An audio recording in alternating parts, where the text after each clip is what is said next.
Vendredi 7 juillet 2023, amis de la revue des titres, merci de rester fidèles à nos programmes. On démarre ce tour d'horizon par le quotidien Maison Dabarou qui pense qu'à Cotonou, malgré l'interdiction des autorités, la vente à la sauvette a toujours la peau dure. C'est à lire à la page 3 du journal. Mort du jeune Naël en France, le policier auteur du tir en détention provisoire. Cour constitutionnelle, Dorothée Sosa échange avec les jeunes leaders du Bénin. Développement agricole au Bénin, Wada ainsi un financement de près de 20 milliards de francs CFA. Le grand regard à présent de la formation à l'insertion professionnelle, les jeunes diplômés redoutent les réalités du marché de l'emploi. C'est à lire à la page 6 du journal. Gestion des ordures ménagères, Paracours recherche la formule adéquate.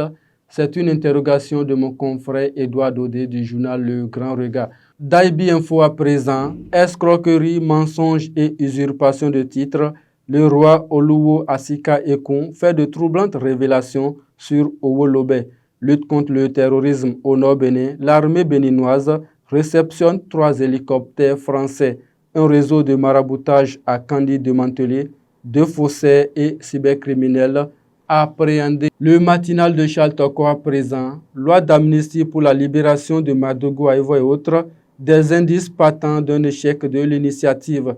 Le journal fait savoir que Sekweto, Benochi et Hungbeji sont réticents. Sommet de la CEDEAO, Patrice Talon en Guinée-Bissau le dimanche prochain. Recours contre le parti Les Démocrates pour violation de la décision DCC 23-054. La Cour constitutionnelle renvoie le dossier au mardi prochain. La loupe nous donne à l'issue ce matin, examen de fin d'année scolaire au Bénin, les résultats du BEPC disponibles ce samedi.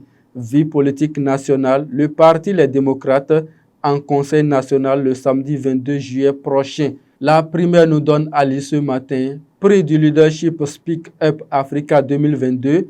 L'honorable Akenatonde, honoré pour son engagement au service du développement durable, émancipation des femmes au Bénin, l'adhésion du caucus des femmes parlementaires au projet Gamitonho.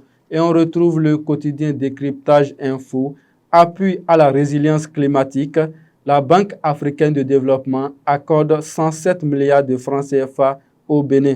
Coopération économique vers la création d'un fonds d'investissement entre le Bénin et la Chine. Le Devoir nous donne à l'issue ce matin, échiquier politique national, le parti Les Démocrates en Conseil national le samedi 22 juillet prochain. Session normale du BEPC 2023, publication des résultats demain à partir de midi, oral et EPS les 10 et 11, puis les résultats définitifs le 17 juillet prochain, nous informe le quotidien Le Devoir.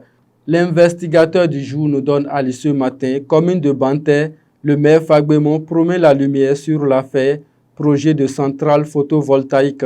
Bénin affaire GSO, les 8 joueurs gardés à vue définitivement libérés. Monde 7 pour mettre un terme à cette revue des titres. Lors d'une rencontre avec la jeunesse africaine, Barack Obama parle des mérites de Biotchane aux côtés de Patrice Talon. Chine, un Béninois déjoue un braquage avec du tchakatou. C'est sur cette information que nous mettons un terme à cette revue des titres. Retrouvez-moi demain pour la revue hebdomadaire du quotidien Dabarou. D'ici là, portez-vous bien. Ciao.